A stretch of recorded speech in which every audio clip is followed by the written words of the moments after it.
जय श्री राम। बैन दृष्टि IAS coaching, इस इशू के बारे में आपको पता लगा होगा। इसका सच आपको आज जानना ही होगा। अभी रिसेंटली एक वीडियो वायरल हुई है जिसमें दृष्टि आईएएस कोचिंग के फाउंडर मिस्टर विकास दिव्य कीर्ति ने एक ऐसी बात कही है जो कि हमारे हिंदू समाज के लिए बहुत ही बुरी है। उन्होंने सीता जी और राम जी के बारे में कुछ ऐसी बातें कही हैं जो आप वीडियो के आगे देखिए ज़रूर। वो वाक्य ये है कि हे सीते, अगर तुम्हें लगता है कि युद्ध मैंने तुम्हारे लड़ा है तो तुम्हारी गलतफहमी है। युद्ध तुम्हारे लिए नहीं लड़ा है, युद्ध अपने कुल के सम्मान के लिए लड़ा है। और रही तुम्हारी बात, जैसे कुत्ते द्वारा चाटे जाने के बाद घी भोजन योग्य नहीं रहता है, वैसे तुम अब मेरे योग्य नहीं हो। ये वीडियो देख के आपको भी बहुत गुस्सा आया होगा, लेकिन कुछ लोगों का मानना है कि ये बातें रामायण में लिखी गई हैं। वाल्मीकि रामायण में या रामचरितमानस जो कि तुलसीदास जी ने लिखी थी, ये बातें उसमें लिखी हैं। और कुछ लोगों का मानना है कि वाल्मीकि रामायण के पेज नंबर 774 एंड 775 उत्तराखंड में लिखी है। लेकिन आज मैं आपको इसके सारे ही रेफरेंसेस दूंगी जो कि सब साबित करते हैं कि ये सारे जो भी उन्होंने रेफरेंसेस दिए हैं ये फेक हैं, गलत हैं, खुद से बनाए हुए हैं, क्योंकि ऐसी चीज़ें हमारी किसी भी रामायण में नहीं लिखी गई हैं। ये सारे ही फेक रेफरेंसेस हैं। ये मेरी वीडियो प्लीज़ आप आखिरी तक देखना, आपको सारी चीज़ें क्लियर हो जाएंगी। अब आप मुझे बताइए कि जो मैंने आपको बताया सीता और राम जी के लिए कहा गया है, वो उस बारे में सच क्या है? देखिए, महर्षि वाल्मीकि प्रणीत जो वाल्मीकि रामायण है उसमें उत्तरकांड 111वें अध्याय पे समाप्त होता है। अच्छा। जबकि इसमें जो रेफरेंस दिया है वो अष्टादशोत्तर शततमः सर्ग, इसका हिंदी में अर्थ होता है 118वां सर्ग। तो अच्छा। 118वां सर्ग कहाँ से, जब 111 पे समाप्त हो गया तो 118 सर्ग है ही नहीं जिसमें 22, 23, 24, 25 ये 4 श्लोक दिए हैं। First thing. सेकंड थिंग, ऊपर जो श्लोक दिए हैं 11, 12 जिसमें पेज संख्या दर्शाई गई है 774, 775। हाँ तो जी। पेज नंबर 774 और 775 पे वाल्मीकि रामायण में ये श्लोक संख्या नहीं है, ये श्लोक संख्या भिन्न है।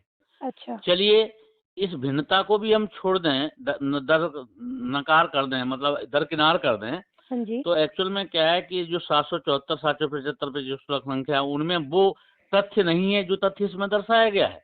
अच्छा। वो 11, 12 श्लोक भी उस सर्ग में देखे तो उसमें ये श्लोक कहीं है ही नहीं जिसमें ये दर्शाया गया है कि जैसे स्वाहविष्य यदि खा लेता है तो उसके उच्छिष्ट को कोई ग्रहण नहीं करता, उसी तरह से सीते मैं तुमको मैं तुमको स्वीकार नहीं करूंगा, भले ही तुम शुद्ध हो अथवा अशुद्ध हो। ये बिल्कुल भ्रामक है, किसी के द्वारा प्रक्षेप रूप से जोड़ी गई है।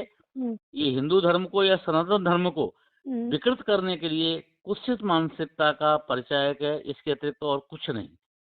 तो आपका मानना यही मेरा ये क्लियर कर भाई, आप शास्त्रार्थ करते हैं, आप शास्त्र का जिसका रेफरेंस दे रहे हैं उसमें पहली बात नहीं इतने अध्याय हैं और जो पेज दर्शाए गए हैं उन पेज पे नहीं ये बात है। इसके अतिरिक्त भी आगे पीछे और कहीं ये बात है ही नहीं, पता नहीं कहाँ से कैसे ये उद्धृत कर लिया। हाँ जी।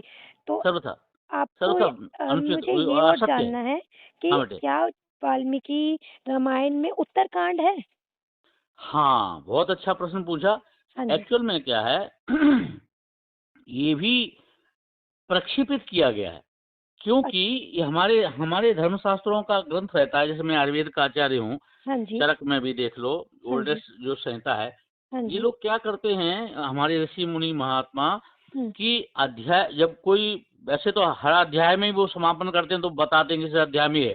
तो ग्रंथ जो समापन हुआ है तो इन्होंने युद्ध कांड संज्ञा दी है। तुलसीकृत रामायण में लंका कांड संज्ञा है, इन्होंने उसका नाम रखा है युद्ध कांड। तो युद्ध कांड जब समाप्त होता है तो वहाँ क्लियर कट समापन के लिए वाल्मीकि रामायण ने लिखा है इसका फल क्या होगा, फलश्रुति लिखी है, मतलब कहने का सेंस ये है फलश्रुति लिखी है। तो उस फलश्रुति से ये सिद्ध होता है कि युद्ध कांड पर वाल्मीकि रामायण का समापन है, उत्तरकांड वाल्मीकि जी ने लिखा ही नहीं है।